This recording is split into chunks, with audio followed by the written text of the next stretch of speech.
শুধু বন্ধুরা কেমন আছেন সবাই, আশা করি সবাই ভালো আছেন। টেকনিক সলিউশন বিডির আজকের ভিডিওতে সবাইকে স্বাগতম। তো দেখতে পাচ্ছেন একজনের প্রোফাইল হ্যাজ সাম ইস্যু এখানে দেখাচ্ছে।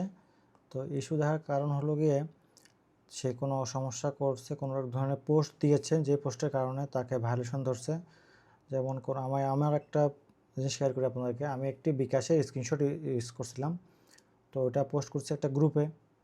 তো গ্রুপে দেওয়ার পরে আমার সাথে সাথে প্রোফাইল রেস্ট্রিক্টেড ফাইন্যান্সিয়াল ইস্যু এরকম একটা ভায়োলেশন হচ্ছে। ওটা আমার এখনও সলভ হয় নাই। যখন আমি মেটা ভেরিফিকেশন করি তখন ওটা হাইড হয়ে যায়।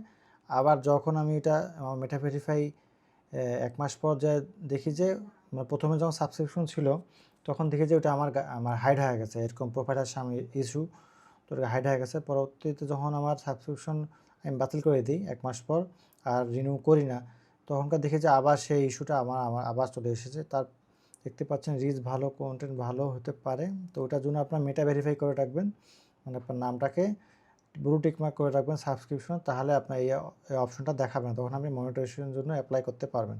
আশা করি আপনি বুঝতে পেরেছেন। এই ধরনের সমস্যা হলে অবশ্যই আমাদের পেজে এবং ফেসবুক পেজে এবং ইউটিউব চ্যানেলে সাবস্ক্রাইব করে রাখবেন বন্ধুরা, আপনারা হেল্প পেয়ে থাকবেন। ধন্যবাদ।